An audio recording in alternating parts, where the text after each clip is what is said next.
So then, we have a big top of the table clash, but it's not against Munich and it's not against Dortmund.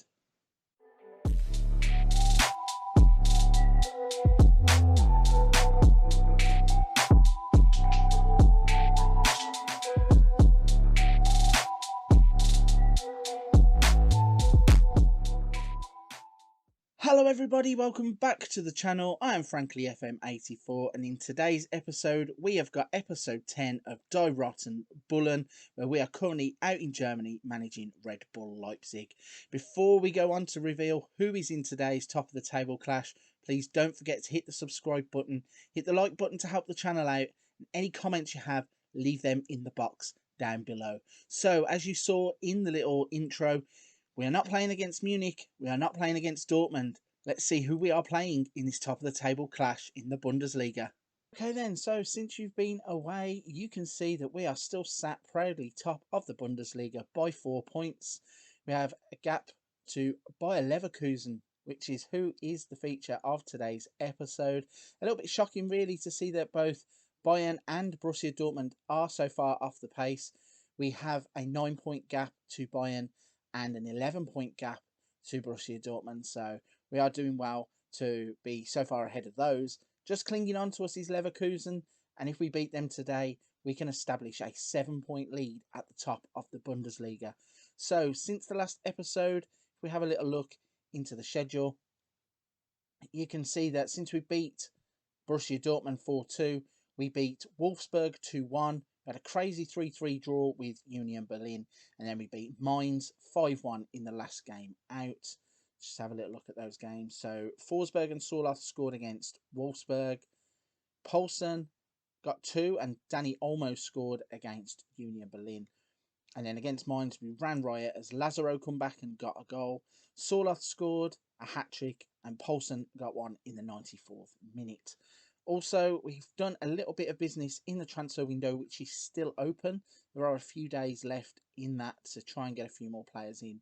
And for the first time, we've taken advantage of the affiliate system. So we went to Red Bull Bragantino to sign Weverton for a total value of £245,000, which I think is a bit of a steal.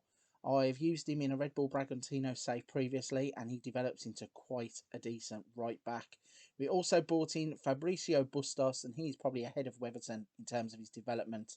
He is a 24-year-old Argentine attacking fullback, and he's coming because we lost Nordi Mukiele, as I said before. We got the money that we wanted for him. He has to leave. And then we have spent that money wisely in bringing in 2 right backs to cover for him. So then, with all that covered, everybody's caught up to date. We're going to jump into the match and see if we can't build a 7-point lead against Bayer Leverkusen. So the team that we are going to be putting out for this game is Galaxy in goal, Angelino at left back, Orban, Konate, Klosterman.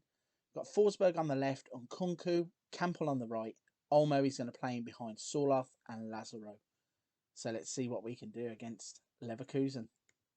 So then, with the match up and running, we have got a highlight straight from the kickoff.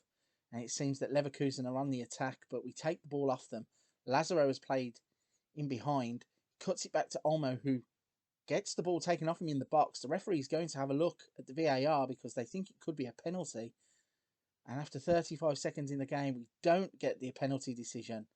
A little bit disappointed there, although I have to admit it would have been really harsh because I didn't even see an offence anyway.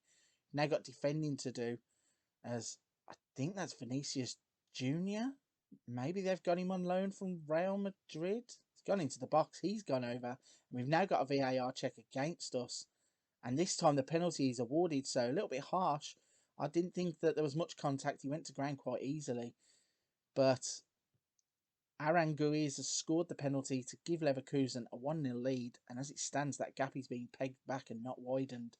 So we need to try and get into the game somehow. We have a throw in here. Angelino plays it. Forsberg tries to cross, but it gets blocked. Olmo now with the ball to the back post, and there is Campbell to tap it in at the back post to give us an equaliser after 15 minutes. And this is a quite exciting start to the game.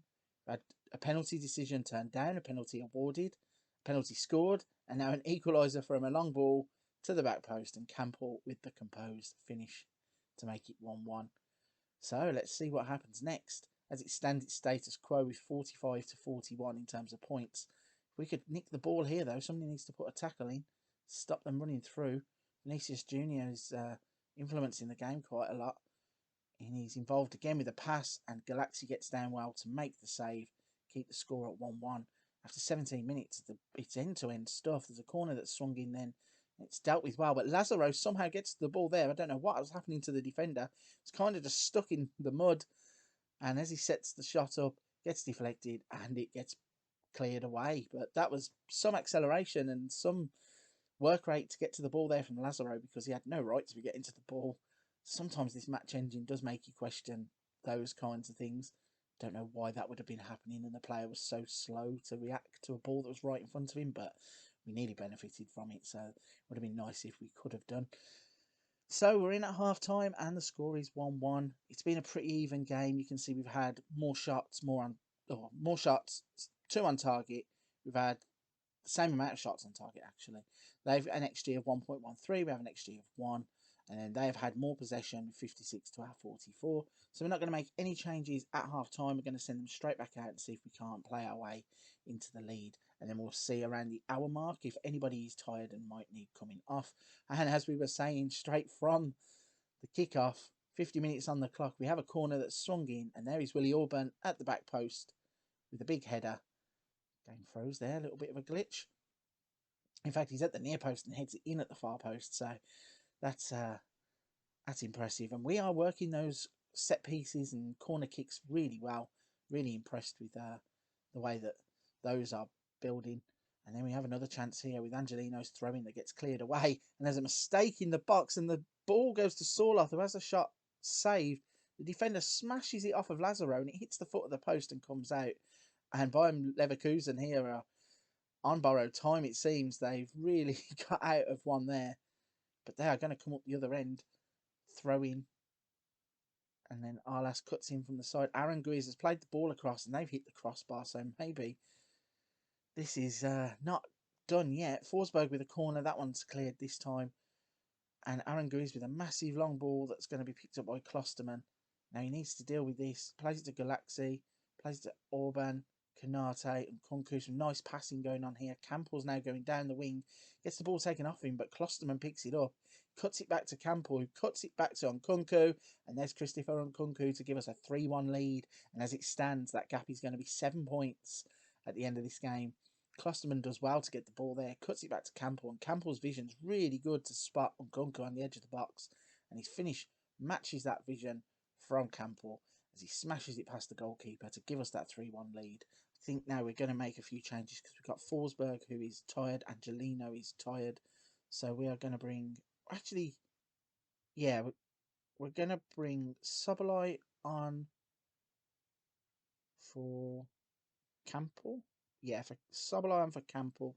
I'm going to make a change where Benjamin Heinrichs is going to come on and play in place of Angelino. He's not had much game time yet, Heinrich, so don't really know what to expect from him, but he's a player here on loan, so maybe should use him a bit more to find out if he's worth a purchase at the end of this loan. But as it stands, we have defending to do now. And Leverkusen are knocking the ball around quite nicely. They get it, work it into the box, and Diaby has a shot that Galaxy gets down well to save. And they're going to have a corner here. Game is telling us to swap out on Kunku for Haidara, so we're going to do that as well. So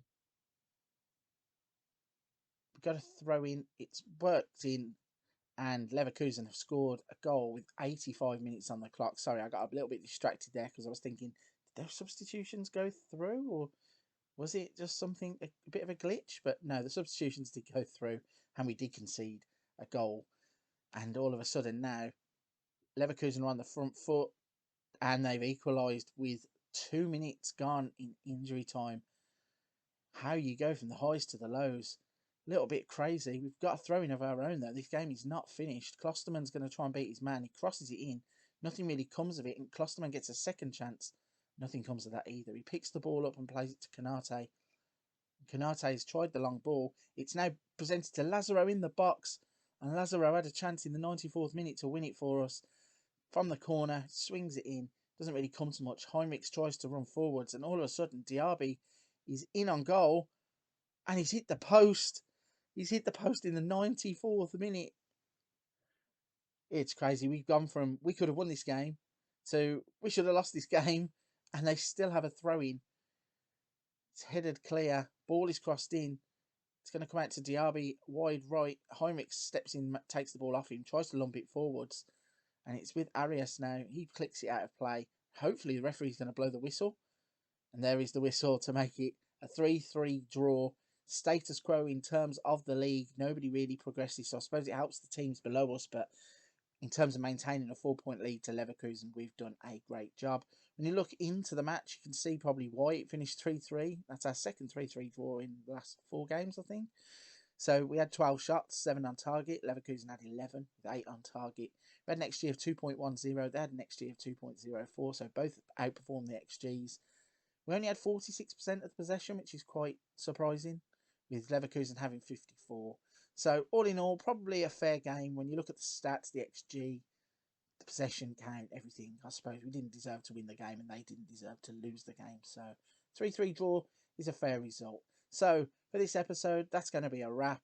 If you've enjoyed that, please don't forget to hit the subscribe and the like button. Leave any comments that you've got, whether it be suggestions for the save or anything you want to know about certain players or the formation or anything like that. Leave them in the box down below.